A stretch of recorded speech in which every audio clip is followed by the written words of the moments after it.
우리는 오늘도 발암물질을 먹었을 가능성이 높습니다.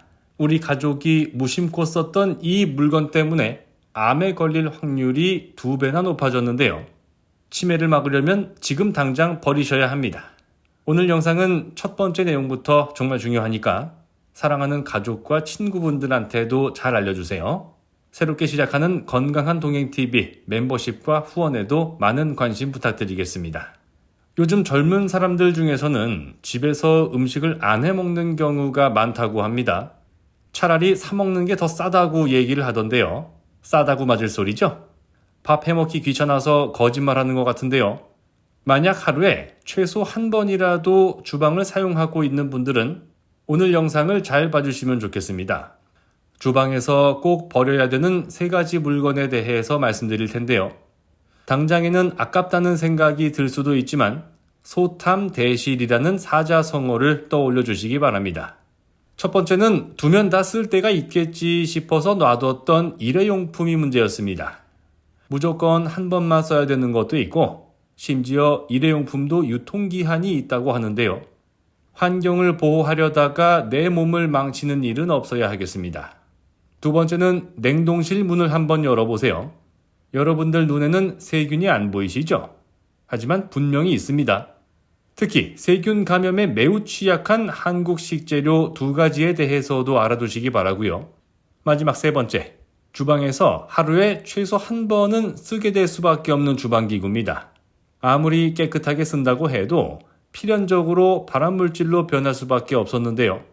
건강을 위해 오늘 당장 버리는 게 좋겠습니다. 첫 번째로 주방에서 버려야 되는 물건, 일회용품입니다.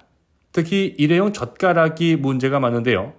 중국집 배달시켜 먹고 남은 젓가락 어디 서랍에 넣어놨다가 한 1, 2년 지나서 꺼내 쓰고 그러면 안 됩니다.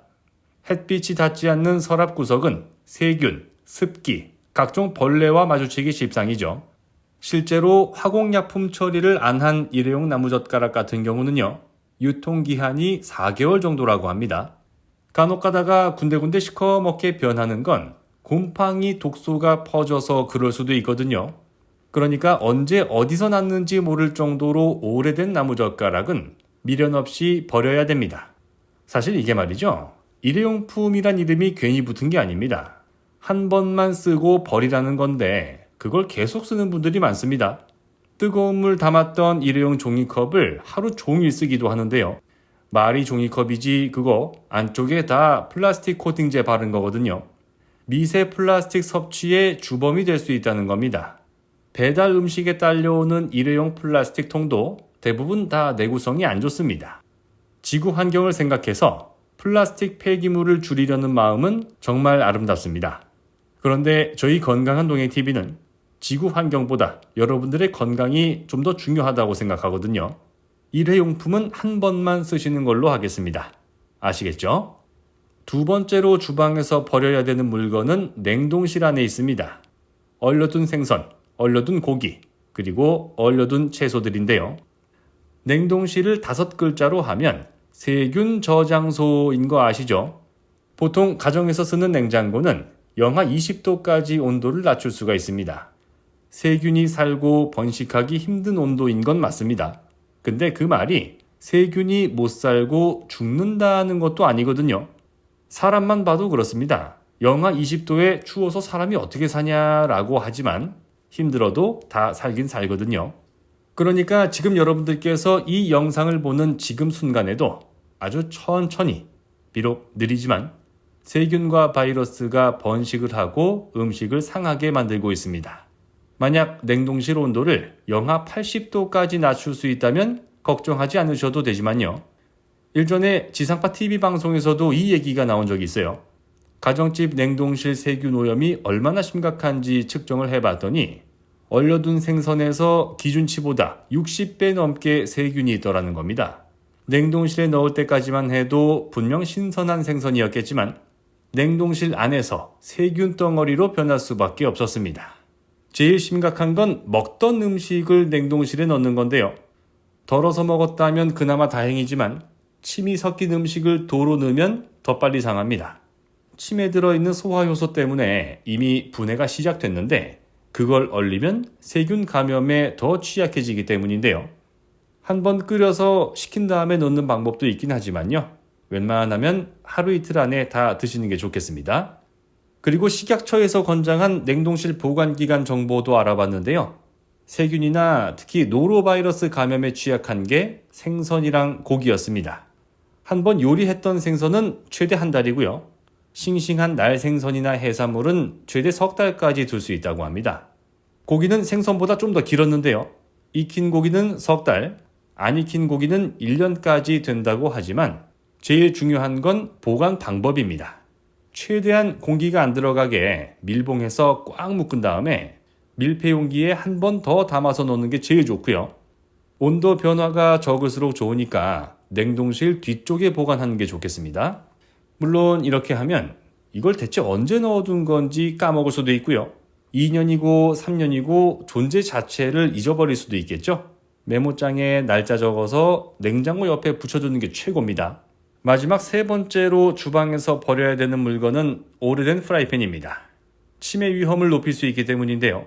정해진 수명이 있는 건 살아있는 생명체뿐만이 아닙니다. 특히 그 중에서도 프라이팬은 수명이 가장 짧은 조리도구 중 하나라고 하는데요. 프라이팬 코팅제로 쓰는 물질 중에서 과불화 화합물이라는 게 있습니다. 신체 면역 기능을 담당하는 T세포와 백혈구에 악영향을 미친다는 연구 결과가 미국에서 나오기도 했는데요. 치명적인 독소지만 쉽게 분해되거나 배출되지 않는다는 이유로 영원히 썩지 않는 화합물이라는 별명을 갖고 있을 정도입니다. 미국의 한 의과대학 연구 결과는 더 충격적이었는데요. 과불화 화합물에 오래 노출될수록 임신을 하게 될 확률이 최대 40%까지 낮아질 수 있다는 겁니다. 요새 심각한 불임과 난임의 원인이 될 수 있다는 의미인데요. 과불화 화합물이 여성의 몸속으로 들어가게 되면 생식 호르몬을 교란시키고 다낭성 난소증후군, 자궁내막증 같은 질환에 걸리기 쉽다는 연구 결과도 나온 바 있습니다. 그래서 오래된 프라이팬 위에서 만든 음식에 섞여 들어가게 되고 음식을 통해서 조금씩 몸 안에 쌓일 수 있다는 것인데요. 물론 코팅제를 쓰지 않는 조리도구를 사용하는 방법도 있습니다. 대표적인 게 스테인리스 팬인데요. 하지만 음식물이 잘 눌러붙고 관리하기도 어려워서 대부분 코팅 제품을 선택할 수밖에 없는 현실입니다. 식품의약품안전처에서도 코팅 프라이팬 자체는 안전하지만 오래돼서 벗겨진 제품은 버리라고 말하는 이유이기도 합니다. 프라이팬 수명은 최대 2년이라고 알려져 있긴 한데요. 요리를 자주 해먹고 특히 높은 온도로 기름을 자주 쓰는 경우에는 1년 정도 쓰다가 바꾸는 게 좋다고 전문가들은 말합니다.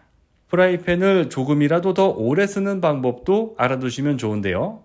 프라이팬 코팅제가 최대한 벗겨지지 않게 하는 게 중요하겠죠.